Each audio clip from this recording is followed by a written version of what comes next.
kung bakit. Ito po ang kanyang kwento. Dati po akong sumasali sa mga banda, mayroon akong kagrupo. Magmula nang pumutok ng pinatubo, naghiwalay-walay po kami. Kaya ngayon, nagsolo na lang po ako. Ang nanay ko, parado sa puso, 2 ugat po. Ngayon, kaya po ako nakikipagsapalaran alang-alang po sa aking nanay. Yan, gawin ko po ang lahog ko para mapagamot ko po ang nanay ko. Nay, ang aking pungawitin na to, para po sa inyo. Searching for his spot in the world, please welcome Robert Ocampo, or simply, Robert.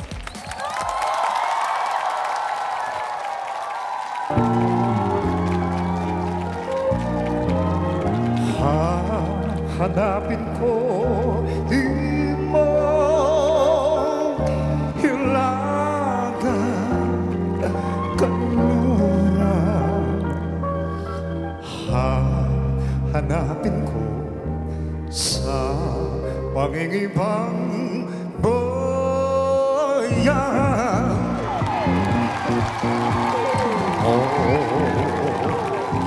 Sa aking paglipad,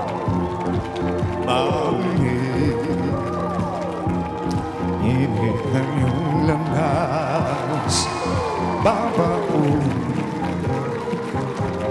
Init ang iyong araw, sinapilaw at lumindi sa aking paglayo. Dadalhin ang lahat at nang di na hanap-hanap ka pa.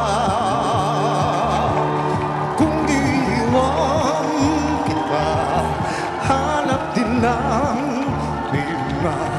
Mahalin pa ang maglakbay, di ba?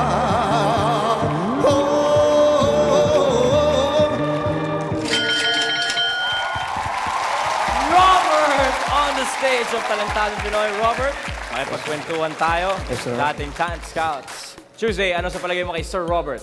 Sir Robert, dapat talaga, Ryan, lagyan natin ng Sir ang kanyang pangalan dahil ganun ang kanyang itsura. Mukha siyang profesor, inventor, mukha ka ring Jack sa baraha, Daddy. Kamukha mo yung tatay ng mga Bozanian sa Voltes 5. Kamukha mo si Dr. Elephant na gumawa kay Astro Boy. Ang dahil mo kamukha. Thank you po, So, ma'am. ibig sabihin yung image mo, very relatable kasi matagal ka na naming napapanood sa TV. Sa madaling salita, ikaw ay isang lumang tao. So, maganda yan, maganda yan. Yun yung look, no? So, mapunta tayo sa boses. Maganda rin ang boses kasi habang kumakanta ka, para ako nakasakay sa motor, umaalan tayo. Salamat po, Gusto ko yon. Tsaka yung movements mo, hindi ko alam kung gusto mo maging singer or MMDA or swimmer. Maraming nangyayari. So, dahil nilito mo ko, dinaan mo ko sa lito, panalo ka sa akin. Go! Thank you, Tuesday. Dave Rosas, what do you think? Kuya! Ninilapas ko lang. Kasi hindi naman siguro malikot ang kamay mo. Yes, ma'am. Yes, ma'am, talaga hindi ko maintindihan. Kasi parang hindi ko alam kung nag-i-interpret ka ba o kumakanta eh. Kasi parang kapwa ko, mahal ko version ang nangyayari. Meron din kasi akong ganyang palumpalo sa YouTube eh. Ginaganon ko, woo! Kasi po, ma'am, lumilipad eh. Ay, hindi po, nag-explain talaga siya. Sa bagay, may point naman siya Apo, doon. thank you po. May tama naman. Pero gusto ko yung yung look nyo. Kasi para kayong amoy, lapida na eh. Pero, amoy lang, amoy. Amoy lang, kuya, amoy lang. Pero kuya, pasensya na. Dahil maganda. In fairness, ang hagod boy, yun ang mga panlumang tao, tama yan eh. Lumang tayo, pero gusto ko lang, pwede mag-request lang po. Sana mabigyan niyo ako. Pwede ba marinig na walang galaw? Boses lang. Sige nga, yung lang, isang line lang, na boses lang, walang galaw. Kanta po kayo. Hanapin ko yan. Wala po kamay, kuya. Bungol ka. Ayan. Sige. Try lang natin. Sige. Hindi niya kaya, man. Hanapin ko, di mo hilagan kaluluwa. Iyon naman pala eh. Wak! Ang mga sabi ko lang sa'yo, palong-palong ka, kuya. Thank you, Dave. Yula. Naaaliw ako sa'yo, Sir Robert, ha? Kasi ako naman akala ko magmamagic ka.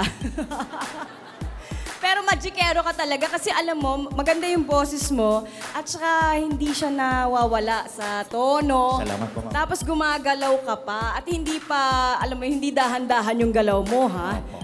Para kang trend, di ba? Yung mga paganyan-ganyan ka.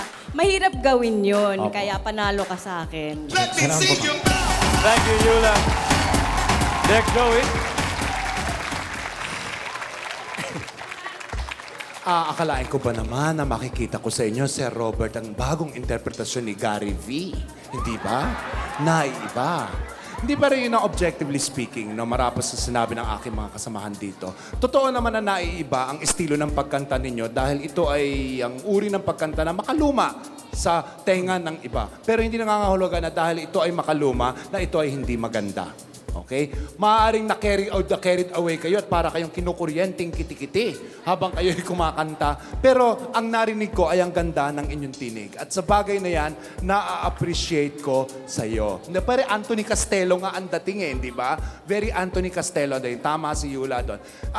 Maaaring nakaka-distract kasi nga po, yung showmanship ninyo, parang, wow, parang high na high kayo. Parang anong tiniran ninyo, no? At ganun kayo ka-high, no? Po, sir. Pero kahit na, maganda ang inyong tinig, I appreciate it, Sir Robert, at I appreciate too kung ano ang dinededicate nyo ang buhay ninyo para sa inyong ina. I'm sure she is very proud of you upon seeing your performance right now. Salamat po, sir. Thank you very much, Direk. Napabili ba kayo sa tinig ni Robert? Just text TP2 and send a 2256 text na at baka kayo ang manalo ng 20,000 pesos. Sir Robert, maraming salamat po sa inyong performance. Thank you very much, sir.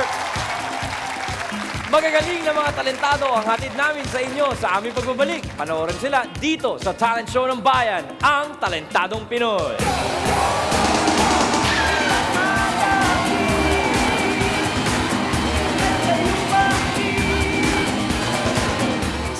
Dancing agad, manood ka! Gusto kaya tang talbugan ng may pitong security? Talento niya ay simple, pero Tuesday, bonggang-bongga ang sinabi.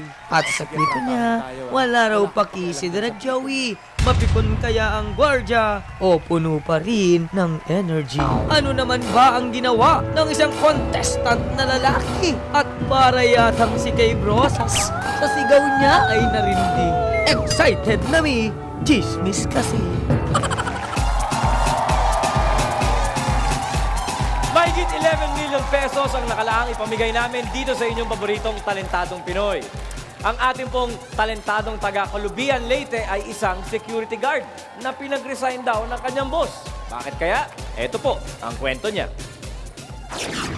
After 30 years po na nagka-duty ako bilang security, madalas po akong nahuling natutulog na aking superior at sabi niya sa akin, mag-resign na daw ako dahil wala daw akong kwintang naka-duty at wala na nga daw akong ginagawa, tinutulugan pa. Kaya po humingi po ako sa kanya ng pasensya at pagbigyan niya ako ng huling pagkakataon at hindi na ako maulit na matulog pa. Kaya po tuwing inaantok po ako, napag-isipan ko pong paglaruan ang aking silbato, pinapatunog para maaliw po ako na hindi ako makatulog. At dumating po yung panahon na pwede palang gawing instrumento ang isang silbato, nagagawa po palang music. Here to blow us away with this unique talent, please welcome Agapito Pag-ong, aka Aga and his magic whistle.